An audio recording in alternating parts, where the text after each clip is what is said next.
Je, en vous, le détermine. La chose est réglée. Les dés sont jetés, la discussion est close. Ouais. Ce paragraphe. Au fait, quand j'ai dit, je suis coach Wilfred Raogo, business coach 5.0, parapsychologue, expert, conférencier international, je les décide et je les décris en moi. Et je vais être cette personnalité sous cette existence. Ça veut dire que je n'ai pas le droit de laisser qui que ce soit, ni quoi que ce soit, me perturber, ni un entourage, ni des compagnons, ni vraiment quoi que ce soit, et me stopper dans la pensée que je suis. Ici, c'est pour dire à toutes ces personnes qui désirent réussir dans leur vie, quand vous décidez dans votre âme d'être la personne que vous désirez être, ne laissez personne vous stopper. Au fait, voilà pourquoi quand on dit que si tu ne veux pas que les pistes t'attrapent, ne dors pas avec un chien. Faut en pratique corruption faut rana barangande là il faut décider d'ati nedninga et faut yama là faut chunga là faut sira pour moi décider déterminer kenga rabasti bumba yem li faut tu faut ton pas il faut ndater ici c'est pour dire que oui quand on décide on va vous voyez notre président c'est comment c'est parce qu'il est déterminé c'est parce qu'il a un esprit qui a un impact très fort très puissant. Notre président nous on voit pas expliquez-nous. Parce que c'est nous qui sommes les élèves. Ok. Au fait, ça veut dire que quand on voit ces personnalités qui ont des esprits très puissants, dont je décris ici, vous les connaissez. Ce sont des personnes déterminées. Ce sont des personnes qui, au fond de ce qu'ils ont décidé d'accomplir, ils vont l'accomplir. Oui, jusqu'au bout. Oui. Au fait, c'est ce message que je vais partager ici. C'est pour dire que nous n'avons pas droit, quand on commence quelque chose, à laisser quoi que ce soit nous influencer. Et ça rentre dans le cadre aussi de ce qu'on passe. Pourquoi? Parce que nous sommes nos propres maîtres.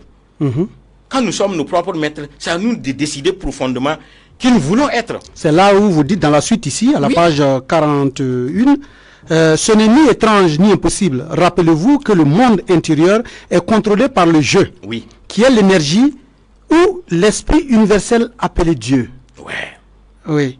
Nous, on comprend le jeu qui guide le monde intérieur, mais vous dites qu'il y a l'énergie ou l'esprit universel appelé Dieu. Est-ce que vous voulez dire que l'être humain est Dieu? Parce que nous, je ne comprends pas. Nous sommes des dieux. Ah bon? Je l'ai dit ici. Nous sommes des dieux. Voilà. Il faut reconnaître que toute personne sur cette existence a ce pouvoir en lui pour pouvoir vraiment être la personne qui désire être. Mais quand vous dites nous sommes des dieux, vous pensez qu'on peut vous comprendre? Bon, et je pense que ceux qui comprennent le sens de ce que nous sommes en train vraiment de faire ici, comprennent le vrai sens de ce que je parle. Ça veut dire que l'être humain, quand je dis je suis, qui suis-je? Le je qui habite en moi, qui me fait dire que je suis. C'est cette je qui me pousse à aller au fond. Vous voyez, non? Et Monsieur Bouma, vous ne voulez pas aller au fond. Vous voulez rester superficiel et permettre que des gens puissent comprendre mieux en lisant vraiment le livre. Oui, mais le message que je voulais passer ici, c'est pour dire que vraiment l'être humain possède des pouvoirs inestimables. Que quand on cherche... Tu dis quoi? Des pouvoirs inestimables. Nous avons des pouvoirs inestimables en nous que chaque individu sur cette existence cherche à connaître qui il est réellement, arrivera vraiment à croître. Voilà pourquoi j'ai dit que la connaissance de soi, toute personne qui désire comprendre, par exemple, ce que nous sommes en train de parler, qui ne se connaît pas, ne peut pas comprendre. Mais les personnes qui se connaissent comprennent ce que nous sommes en train de dire. On peut bien comprendre pourquoi l'écriture sainte dit, Dieu, lui, quand il parle, il dit, connais-moi avant de m'adorer. C'est bon. Déjà, il est invisible. Mais nous qui sommes visibles, vous le dites, connais-toi soi-même avant de se développer. Au fait, Dieu, nous prions, nous le cherchons, nous l'évoquons. Si une personne n'arrive pas à connaître Dieu dans son cœur, quel que soit le niveau de ses prières, je pense que c'est zéro. Nous en arrivons par là que Dieu demeure en l'homme plutôt qu'il n'opère sur les hommes de l'extérieur. Oui. Au fait, c'est comme je viens de le dire, quand on vit en harmonie. Voilà pourquoi j'ai dit en bas, les secrets spirituels d'une vie de succès, vivre en harmonie avec soi-même. Ça veut dire que c'est un ensemble de mécanismes que chaque individu devait comprendre et mettre en application les exercices avec en concordance les lois de cet univers que nous sommes, et pour pouvoir vraiment vivre en harmonie avec sa personnalité, quoi.